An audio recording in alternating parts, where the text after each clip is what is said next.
Welcome back to NP Nerd. This is going to be a short video about wound vac, which is also known as negative pressure wound therapy, NPWT, wound vac for short.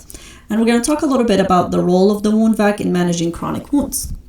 So what is wound vac used for? The wound vac is mostly used for treatment of chronic wounds like diabetic foot ulcers, venous leg ulcers, pressure ulcers, and even surgical wounds. As you can see, the two pictures that I selected here, these wounds are pretty deep. You can see the depth is probably, you want the depth to be about 0.5 or more, or even 0.4 or more, in order for you to think about the wound vac. But also, if the depth was even less than that and the wound is chronic and not healing with so many different treatments, then you do want to consider the wound vac also. How does the wound vac work? The wound vac, what it does, it applies controlled negative pressure to the wound using vacuum device, and that promotes healing by removing extra exudate. It reduces the edema, it improves tissue perfusion, and it promotes granulation. Why is controlling the drainage important? Because think about your peri wound. If there's so much drainage and it's not being controlled, your peri wound is going to become macerated, and the wound is not going to heal. So chronic wounds often face delayed healing, and the wound vac comes in to accelerate this process.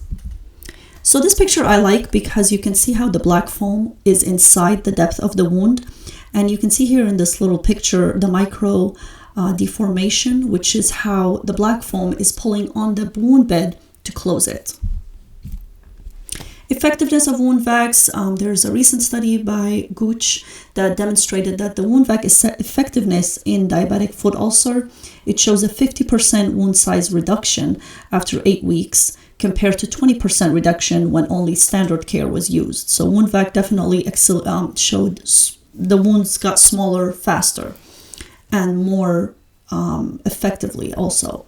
Another recent study by Bolton in 2019 also found out that the wound vac combined with advanced wound treatment like debridement improved the outcome in venous leg ulcers, and it reduced complications of the wound, and it lowers hospitalization risks as well.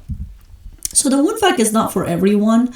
It should be tailored to the patient's specific wound type and condition, but it is a very valuable tool for promoting faster healing and improving quality of life, especially with patients with chronic wounds.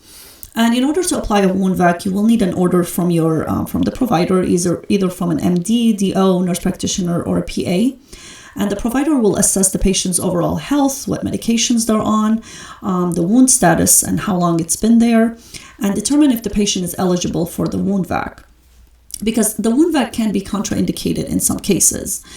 So to learn more about that, and to learn more about when do you order wound vacs, the indications of wound vacs, and when do you not order wound vacs, the contraindications, you can always visit npnerd.com, and you can sign up for the wound care course that's more comprehensive. Happy studying.